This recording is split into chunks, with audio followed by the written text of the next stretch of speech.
तो स्वागत है आप सभी का हमारे इस यूट्यूब चैनल में। आज मैं आपके लिए लेके आया हूँ एक टैली ग्रुप। मेरा नाम श्याम है और मैं एक ब्रिटेन इंडिया कंप्यूटर क्लास का एक स्टूडेंट हूँ। तो आज हम सीखेंगे टैली के 28 ग्रुप्स। दोस्तों मैं आपके लिए लेके आया हूँ टाइप्स ऑफ ग्रुप। टोटल 28 होते हैं और मैंने उनको 4 भागों में बांटा हुआ है। पहला होता है लाइबिलिटीज, इनके 11 ग्रुप्स होते हैं। दूसरा होता है 11 ग्रुप्स ऑफ असेट्स, इनको मैंने 11 ग्रुप्स में बांटा हुआ है। और तीसरा होता है 3 ग्रुप्स ऑफ एक्सपेंस और चौथा होता है 3 ग्रुप्स ऑफ इनकम।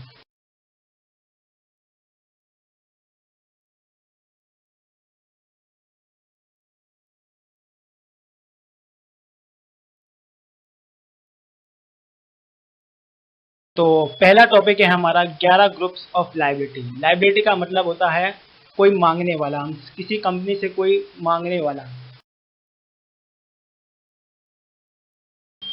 तो स्टार्ट करते हैं हम बैंक ओडी अकाउंट से। It is a type of account in which you can withdraw amount even if there is no fund in your account. Interest on the amount taken as loan. इसका मतलब होता है bank द्वारा पैसे use करने के लिए कुछ यूनिट दी जाती है, जिसे बैंक ओडी अकाउंट कहते हैं। जब तक आप यूनिट का एक भी रुपया यूज नहीं करते तब तक आपको कोई भी ब्याज नहीं देना होता। जितने रुपए प्रयोग करोगे उतनों पर ही ब्याज लगेगा और उतने ही रुपए वापस करना होगा। महीने की कोई भी किस्त नहीं होती।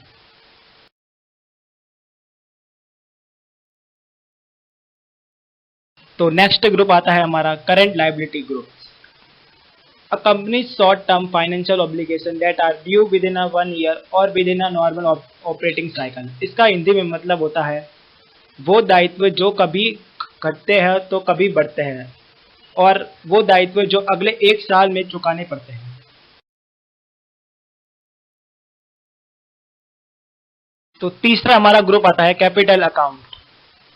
इसका मतलब होता है used in accounting to record individual ownership rights of the owners of a company. इसका हिंदी में मतलब होता है जो ओनर अपने लिए खुद के लिए पैसे निकालता है, जैसे कि drawing, LIC premium, health insurance, income tax, school fees हो गई एक्सेट्रा। जो हमारे खुद के लिए पैसे निकालता है वो कैपिटल अकाउंट होता है। अब हमारा नेक्स्ट ग्रुप है लोन लायबिलिटी, द डेप्ट you owe to the other party. पहले हम इन दो शब्दों को पहले तोड़ते हैं। लोन का मतलब होता है जो हम किसी को देना या लेना होता है, पर इसमें लायबिलिटी भी जुड़ गई है, जिसका मतलब होता है हमको इसे देना ही है, मतलब हमको फ्यूचर में इसको लौटाना ही है किसी को वापस। और लोन लायबिलिटी के 2 सब ग्रुप हैं, सिक्योर लोन और अनसिक्योर लोन। सिक्योर लोन वो a type of loan in which a borrower pledge an assets such as car, property और equity etc against that loan। इसका मतलब होता है जो लोन सिक्योर होता है, जिसमें हमारा, जैसे कि बैंक हमें लोन देता है या हम किसी को गोल्ड दे के हम कोई सामान लेते हैं।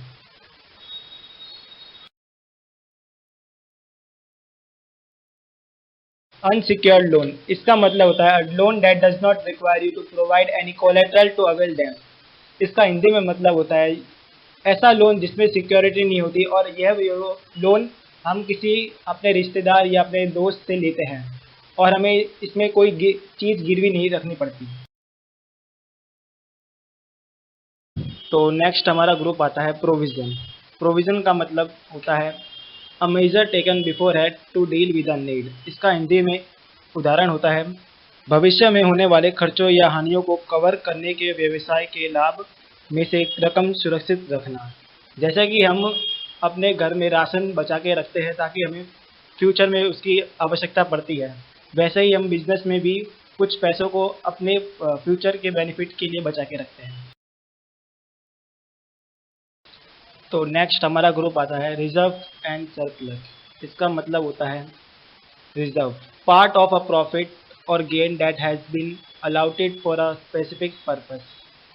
surplus, the amount of retained earning recorded to the balance sheet of a business state of a business entity. इसका हिंदी में मतलब होता है वो पूंजी जो व्यापार को बेहतर बनाने के लिए और सिक्योर फ्यूचर के लिए बचा के रखी जाती है, जो व्यापार के बुरे वक्त में काम आती है। जैसे कि पार्टनर ए ने अपने कुछ पैसे रिजर्व करके रखे और पार्टनर बी ने भी उस पैसे को रिजर्व करके रखे और वो फ्यूचर में उनको काम आएंगे।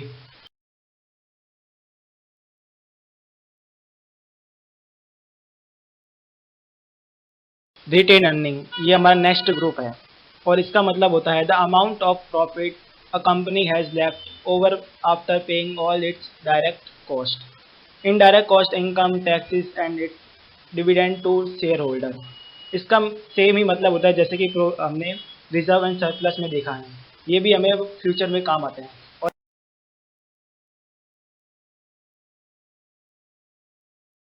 और दूसरा ग्रुप आता है सन्ड्री क्रेडिटर्स।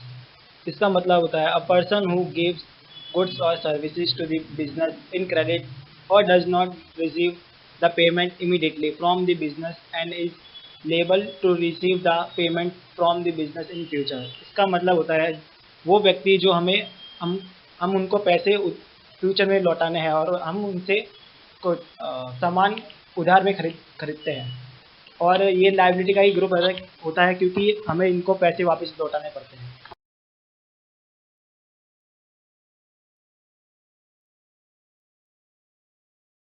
नेक्स्ट ग्रुप है हमारा duties and taxes, a form of taxation levied on certain goods services और अदर ट्रांजैक्शन। इसका मतलब होता है वो टैक्स जो हम रिकॉर्ड करके रखते हैं पहले से ही, जैसे कि हम जीएसटी और आईजीएसटी, सीजीएसटी और एसजीएसटी रखते हैं हम रिकॉर्ड। और इसी के साथ हमारा लाइबिलिटी ग्रुप खत्म हो गया और हमारा नेक्स्ट ग्रुप आता है असेट्स, और इसके भी 11 ग्रुप होते हैं जो हम पढ़ने वाले हैं। तो पहला हमारा ग्रुप आता है असेट्स का, बैंक अकाउंट। इसका मतलब होता है an arrangement made with a bank whereby on one may deposit and withdraw money and in some cases be paid interest, the money is transfer digitally to the bank account. आप सब bank को तो जानते ही होंगे जिसमें हम पैसे रखते हैं और हमें ये फ्यूचर में भी काम आते हैं और हम इन पे हमारा पूरा अधिकार होता है।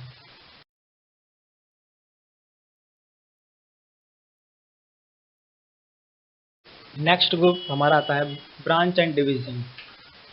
This group is used where a company has two or more branches at different places. इसका मतलब होता है एक ही कंपनी के दो या दो से अधिक भाग और वो उनके ब्रांच डिफरेंट प्लेसेस में होते हैं।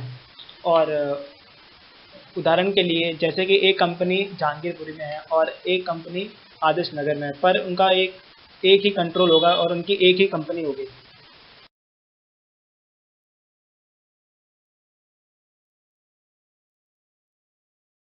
नेक्स्ट ग्रुप हमारा आता है कैश इन हैंड।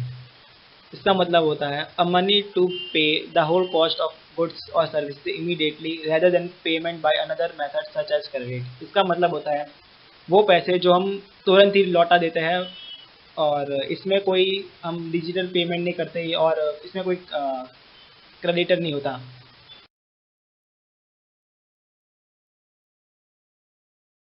अब हमारा असेट्स का ही दूसरा ग्रुप आता है current assets, a short-term asset that a company accepts to use up, convert into cash or sell within one financial year और ऑपरेटिंग साइकिल। इसका हिंदी में मतलब होता है वो संपत्ति जो कभी घटती है तो कभी बढ़ती है और जो चलती ही रहती है।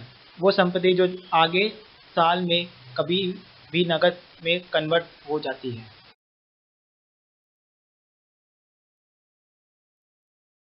अब हमारा दूसरा ग्रुप आता है डिपॉजिट एसेट्स।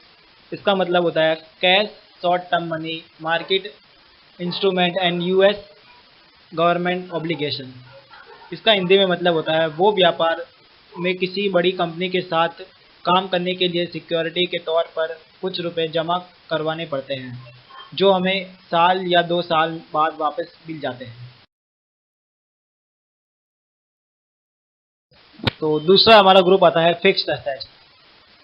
इसका मतलब होता है an actual physical item that a company buy and use to make product or services that it then sell to generate revenue। इसका मतलब होता है वो assets जो हमें पूरे 1 साल से भी ज़्यादा काम आती है, और जैसे कि बिल्डिंग हो गई, लैपटॉप हो गया, कंप्यूटर हो गया, या फिर कोई कार हो गई।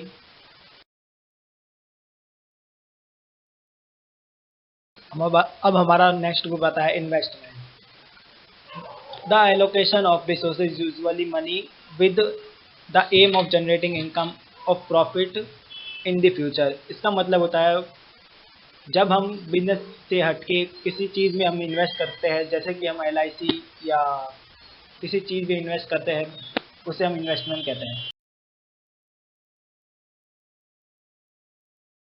अब हमारा नेक्स्ट ग्रुप आता है लोन एंड एडवांस असेट्स। इसका मतलब होता है money borrowed by one entity from another repayable after a defined period and carrying an interest rate। इसका मतलब होता है लोन दो तरीके के होता है, एक लेने वाला और एक देने वाला, पर ये असेट्स का ग्रुप है, तो ये हम देंगे असेट्स। तो ये और हम इसको एडवांस में देंगे, और ये हमें फ्यूचर में वापस मिल सकते हैं, और इसमें हम इंटरेस्ट रेट भी जोड़ देते हैं।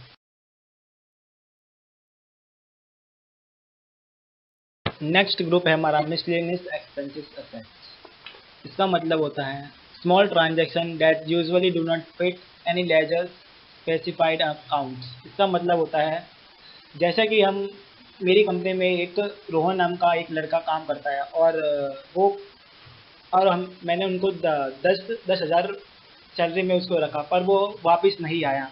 पर मुझे ऐसा लगता है कि वो वापस ज़रूर आएगा, तो जब जब भी वो आएगा तो मैं उसको लौटा दूँगा, और जब लौटाऊँगा तो वो लायबिलिटी होगी, और अगर वो नहीं आया तो वो मेरा असेट्स होगा। स्टॉक इन हैंड, इसका मतलब होता है the total amount of any given item that you currently have in your warehouse regardless of whether it is available for use or sale. इसका सेम ही मतलब होता है जैसे कैश इन हैंड में था, जैसे हमारे गले में कितने पैसे रखे हुए हैं वैसे ही हमारे गोडाउन में कितनी स्टॉक रखी हुई है, सेम वैसा ही है।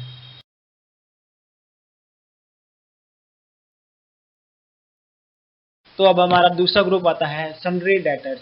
इसका इंग्लिश में मतलब होता है a person who receive goods और services from a business in credit और does not make the payment immediately and is liable to pay the business in the future. इसका हिंदी में मतलब होता है जैसे कि मैंने किसी किसी को उधार में सामान बेचा, और वो उसने मुझे पैसे नहीं दिए अभी, पर वो फ्यूचर में हमें कभी ना कभी तो देगा ही।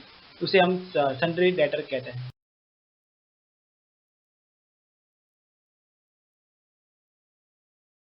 तो इसी के साथ हमारा असेट्स का ग्रुप खत्म हुआ, और हमारा तीसरा ग्रुप आता है एक्सपेंस का, और इसमें भी 3 ग्रुप होते हैं। तो पहला ग्रुप है एक्सपेंस का purchase account, a general ledger account in which is recorded the inventory purchase of a business. इसका हिंदी में मतलब होता है जैसे हम कुछ सामान खरीदते हैं, और ये ये इस सामान को हमें फ्यूचर में बेचना ही पड़ता है। और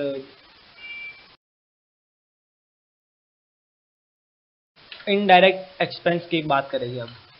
इसका मतलब होता है those expenses that cannot be assigned directly to any activity since these are completely insured while operating a business or as a part of a business। इसका मतलब होता है वो खर्चे जो हमारे खुद के लिए होते हैं, और ये इसका कोई कंपनी से कोई लेना देना नहीं होता है। जैसे कि हम किसी टेलीफोन हो गया, हमारे कोई घर का कोई खर्चा हो गया, या रेंट हो गया, उसे हम डायरेक्ट इनडायरेक्ट एक्सपेंस कहते हैं।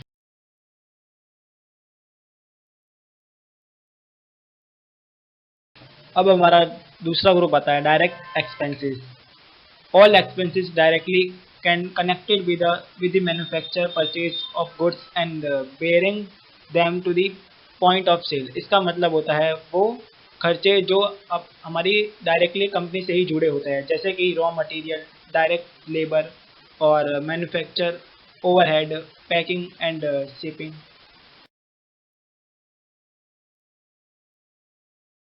तो इसी के साथ हमारा एक्सपेंस का ग्रुप खत्म हुआ और अब हमारा लास्ट ग्रुप है इनकम, और इसके भी 3 ग्रुप होते हैं।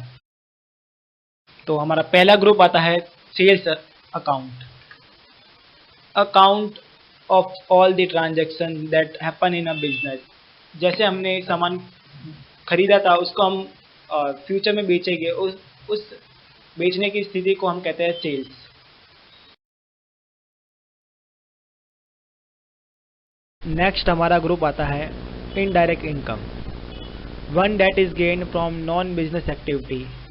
वो पैसे जो हमें नॉन बिजनेस एक्टिविटी से मिलते हैं उन्हें हम इनडायरेक्ट इनकम कहते हैं। जैसे कि हमें इंटरेस्ट मिला बैंक से, या हमें कमीशन मिली, या हमें कोई लॉटरी लगी। अब हमारा दूसरा ग्रुप आता है direct income, received directly from a business operating. ये वो इनकम होती है जो हमें डायरेक्टली बिजनेस से मिलती है, और जैसे कि bonus, lottery, discount.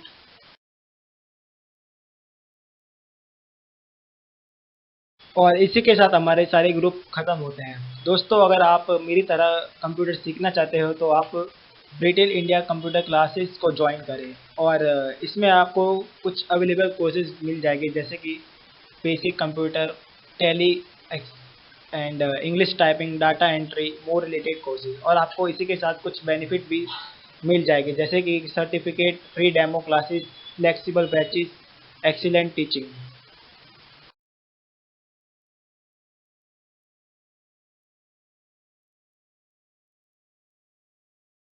Thank you for watching my video, and अब मिलेंगे हम किसी और स्टूडेंट के साथ और कोई और टॉपिक के साथ।